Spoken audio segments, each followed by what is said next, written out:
व्यवसायको कानुन हो भने बिहान गुड मर्निङ घुम्ने गाह्रो छ हिजो राति 10 बजे ग्यास सकियो अहिले मैले म बस्ने हस्पिटल पछाडि भेको अहिले सबै ठाउँ खोजेँ कि तर कतै भेटिएको छैन। यस्तै हो हामी जस्तो बेरोजगारी अनि स्टुडेन्ट अनि भाडामा बस्नेहरूलाई चाहिँ साह्रै गाह्रो हुन्छ यार एकचोटि ग्यास सक्यो भने कहाँ भोटा दिनुपर्छ बिहान भोटामा हाल्नुपर्छ है गाह्रो छ नि यार। कहिले आधी ग्यास पठाइदिन्छ कहिले भरि ग्यास पठाइदिन्छ है के भन्नु यार गाह्रो छ जिन्दगी। अब बसमा जाने भन्ने भइरहेको छ के हुन्छ। एकजना साथीको बाइक छ उसलाई भनौँ उसले जान्ला के अरे नमाने बोकेर जाउँला तर मान्न त मान्छ उसले है। कतिलाई कसैले किन मानेका छैनन् है किनभने होला आफ्नो समस्या।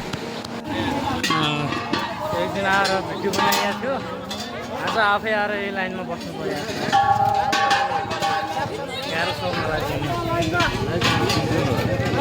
के भन्ने व्यवसायको कानुन हो व्यवसायको कानुन हो भने यो व्यवसायको कानुन पनि कस्तो यो मुझे यो झोलियो सिलिन्डर र यो सिलिन्डरमा फरक के छ नाम मात्रै फरक छ क्या त्यो नामको फरकले फेरि अहिले एक सिलिन्डर कहाँबाट खोजेर साटेर आफ्नो घर यति दुःख पायो कि गाई गाह्रो छ। दुःख कसले बुझ्छ कसले बुझ्दैन। एक दिन मैले यही लाइनको भिडियो बनाएको थिएँ आज यही लाइनमा आएपछि दुई लाग्नु पऱ्यो गाह्रो छ भने जस्तो सजिलो छैन।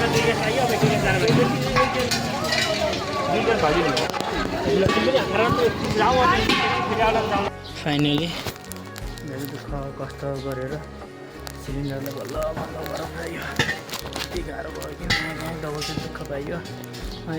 अर्को भन्नु यस्तो मलाई अब बल्ल ढुक्क भन्यो एउटा कामबाट मुक्त भइयो। जसले जे